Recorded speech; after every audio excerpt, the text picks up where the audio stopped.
Dans cette rue du centre de Rennes, le vélo va reprendre de la place aux voitures. Une voie délimitée par un nouveau marquage au sol et des balises.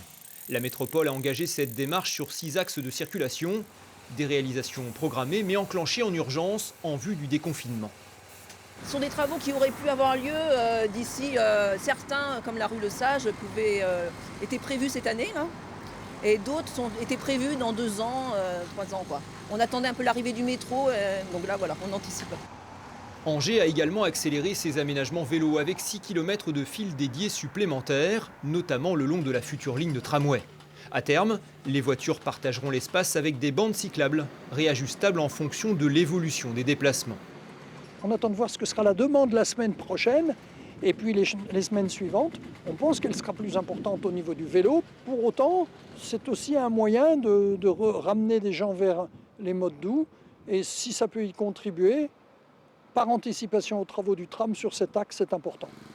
Des aménagements prudents et encore limités.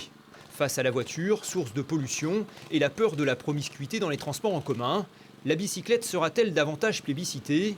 Difficile de le prédire. Si j'étais forte en vélo, oui, mais c'est pas le cas. Donc non, je vais continuer les transports en commun ou le covoiturage avec des collègues si possible. Ça fait 1 an et demi que je suis là, je ne l'ai jamais pris, mais pourquoi pas. C'est vrai que j'y pense jamais, mais ça peut être une solution, oui. Après, moi, je prendrai une décision mardi ou mercredi si je continue à prendre les transports, s'ils ont vraiment pris les mesures adéquates au niveau des mesures barrières. Sollicités par les élus locaux, les collectifs d'usagers du vélo y voient en revanche une opportunité de passer à la vitesse supérieure.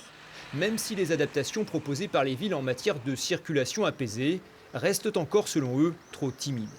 Si on veut un nouveau partage de l'espace public, il faut penser d'abord aux piétons, respecter les distances de sécurité sanitaire sur le trottoir. Ça veut dire plus d'espace pour les piétons dans beaucoup de rues de l'hypercentre notamment. Et ça veut dire inévitablement prendre un peu d'espace, pas tout, mais prendre un peu d'espace à la voiture, notamment des files de voitures en stationnement.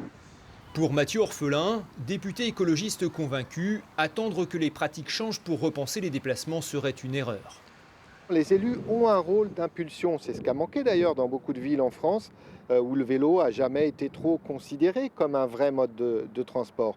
Heureusement, les lignes bougent. Heureusement, les élus commencent à apporter une attention toute particulière à ce sujet. Tant mieux, on a pratiquement 20 ans de retard sur le développement du vélo en France. Selon le CEREMA, centre d'études publiques spécialisé dans les transports et l'urbanisme, le trafic motorisé aurait chuté de 60 à 90% en France depuis mi-mars. Mais pour gagner de nouveaux adeptes, notamment chez les périurbains, le vélo devra avant tout rimer avec sécurité. Il faut permettre des aménagements vraiment confortables, notamment en termes de largeur. C'est un point qui ressort à chaque fois qu'on demande quels sont les blocages qui empêchent certaines personnes de faire du vélo. Et ben, le premier des blocages, c'est la question des aménagements cyclables. Je te l'amène aujourd'hui pour voir un petit peu, faire une révision sur le vélo. Pour inciter les particuliers, le gouvernement a promis une prime de 50 € permettant de remettre un vélo en état auprès d'un réparateur agréé. Dans ce magasin de cycle orléanais, l'activité a clairement repris depuis quelques jours. On a un appel à peu près toutes les 10 minutes pour au moins de la prise de renseignements.